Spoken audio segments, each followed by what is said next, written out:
Hello, my name is Dr. Colin J. Brown, and I would like to welcome you to my presentation, Echoes of the Other, Wild Man's Dance and the Musical Portrayal of Colonial Otherness. For my musical example, I would like to play for you The Savage Carnival, Wild Man's Dance, composed by Erno Rappe and William Axt.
A wild man is a reflection of specific cultural moments.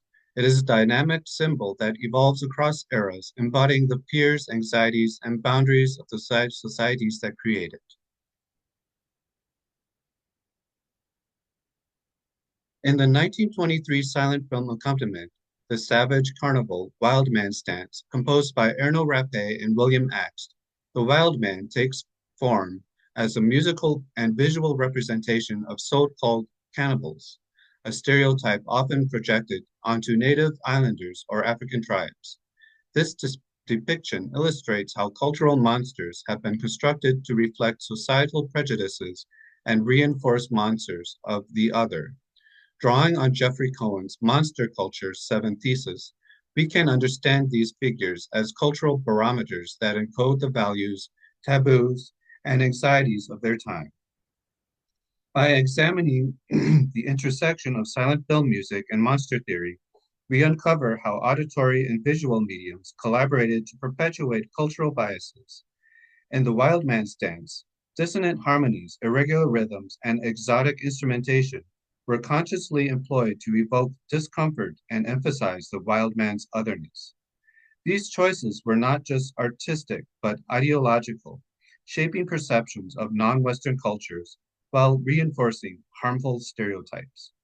Through this analysis, we reveal how art has historically been used as a tool to express social anxieties, offering critical insights into the mechanisms that perpetuate cultural prejudices and inviting us to reflect on the narratives we continue to construct today.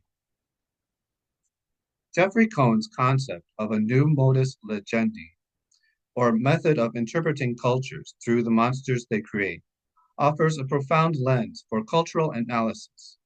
Monsters in this framework are more than fictional entities. They are cultural artifacts embodying the fears, prejudices, and anxieties of their time. This approach allows us to decode the underlying societal dynamics that give rise to these figures.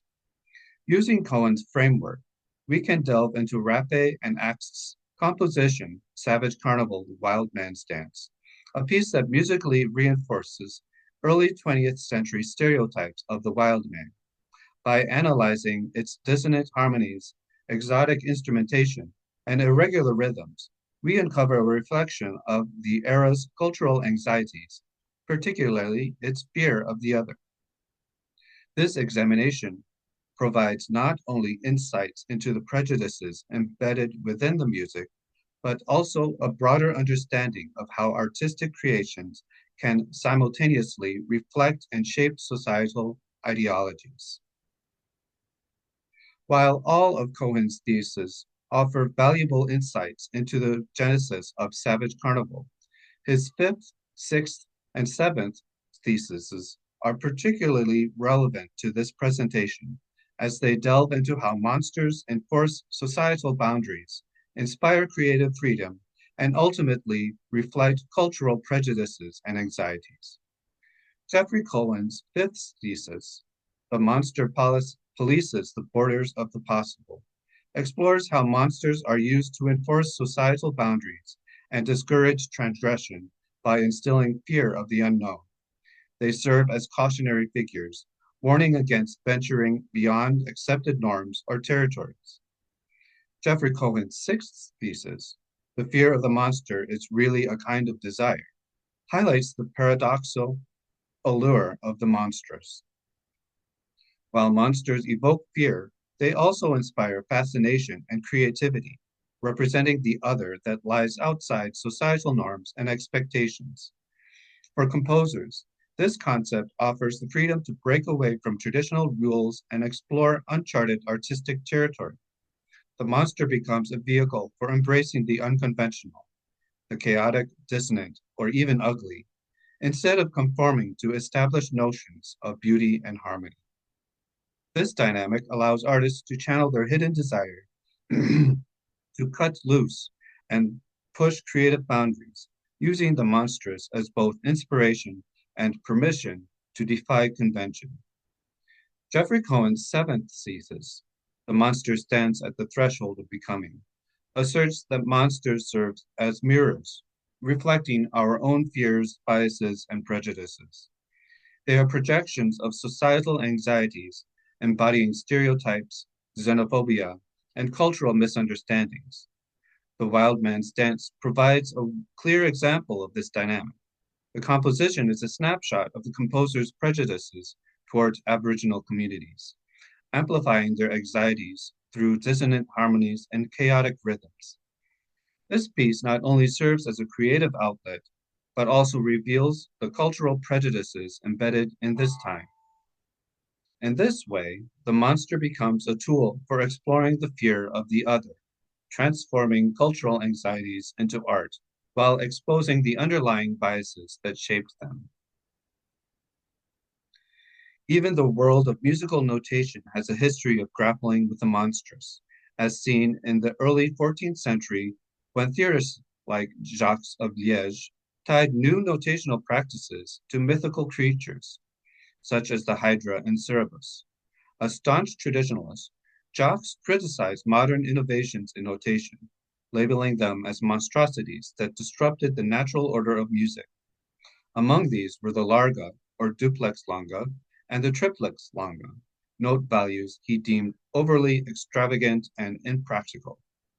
The triplex longa, with its oversized note heads and branching stems, were particularly striking, and Jacques likened its dramatic appearance to mythical beasts, symbolizing unnecessary complexity and a departure from the simplicity he valued in music.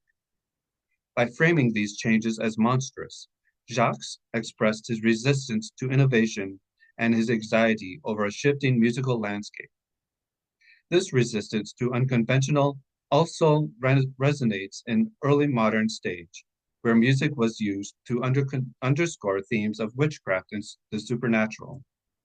In Come Away Hecate, from the play The Witch, for example, The music vividly conveys the unsettling essence of witches' madness, oscillating between hypnotic monotones and dramatic octave leaps that mirror chaos and unpredictability. These techniques reinforced associations between madness and malevolent forces, immersing audiences in a haunting, otherworldly atmosphere. Both Jacques' critique of notational innovation and the theoretical use of unsettling music highlight how the monstrous has historically been tied to cultural anxieties and fears of deviation from tradition. Silent film music in the early 20th century was ingeniously designed for adaptability, with composers crafting repeatable sections that could be extended or condensed to match the on-screen action. These scores employ semiotic techniques to enhance storytelling, shifting a hero's theme to a minor key to signal despair, or using dramatic tremolos to intensify a villain's presence. This interplay between sound and narrative enriched the emotional depth of silent films, transforming them into immersive experiences. However, the music of this era also mirrored darker societal prejudices. For instance, pieces like the comic darky scene perpetuated harmful racial stereotypes, embedding cultural biases into the art form. By critically examining these works, we uncover the troubling narratives of their time while recognizing the strides made toward greater inclusivity and representation in modern media. This dual perspective allows us to both appreciate the artistry of early film music and confront its role in reinforcing historical inequities. Rappe, along with fellow composer Axt, pulled out all the stops to achieve this monstrous effect in their composition. Their dissonance in rhythm, melody, and harmony created an uncomfortable listening experience that evoked fear and tension. Their rhythms were deliberately dissonant, with accents falling on the weaker beats of the measure. Their melodic lines often use whole tone scale, which has no tonal center, and incorporates the infamous tritone, an interval historically nicknamed the devil's interval. Their harmonic progressions relied on the whole tone scale, often augmented chords moving in parallel motion. Their weird elisions and phrases and odd numbers disrupted the listener's expectations. And even in their orchestration, the xylophone evoked exoticism, hinting at bones like Saint-Saëns' Carnival of the Animals, or African instruments like the marimba. Also, heavy percussion, brass drum, bass drum, cymbals, and timpani mimicked what Western audiences might associate with native drumming. In Erno Rappe's Encyclopedia of Music for Pictures, published in 1927, themes like Savage Carnival were explicitly categorized under cannibals, reflecting the ways in which film composers of the era were encouraged to use music to depict non-Western cultures. These compositions often relied on dissonance, irregular rhythms, and exotic instrumentation to evoke a sense of wildness and danger. Such musical choices reinforced the stereotypes of non-Western societies as primitive, uncivilized, and threatening, aligning with colonialist narratives that dominated early 20th century art. By pairing these themes with imagery of savage or cannibalistic characters, composers played a direct role in shaping Western perceptions of the other, perpetuating harmful cultural biases through their work. These practices highlight the power of film music not only to enhance storytelling, but also to reflect and propagate societal prejudices. In the early 20th century, composers and artists often relied on romanticized and inaccurate depictions of indigenous cultures, perpetuating stereotypes that painted these communities as primitive, dangerous, and fundamentally other. One of the most pervasive tropes was the jungle cannibal, a shorthand for savagery, that reduced entire civilizations to caricatures of fear and exotica. Ironically, many composers responsible for these portrayals had no direct contact with the cultures they depicted. Instead, constructing their narratives from Western colonial imaginations. Indigenous peoples, such as the Maori, were misrepresented as jungle-dwelling savages, despite living in environments vastly different from these fictionalized settings. This oversimplification served as convenient but damaging framework, conflating jungles with primitivism and primitivism with monstrosity. The legacy of these stereotypes endures in modern practices like the tomahawk chop or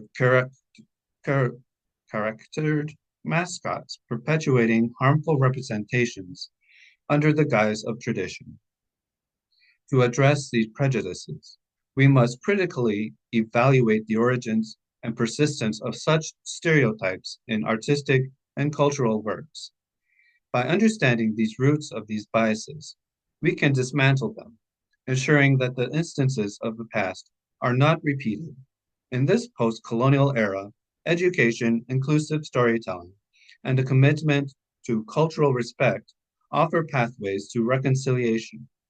By honoring the richness and complexity of all cultures, we can build a future grounded in mutual understanding and respect, fostering healing for generations to come.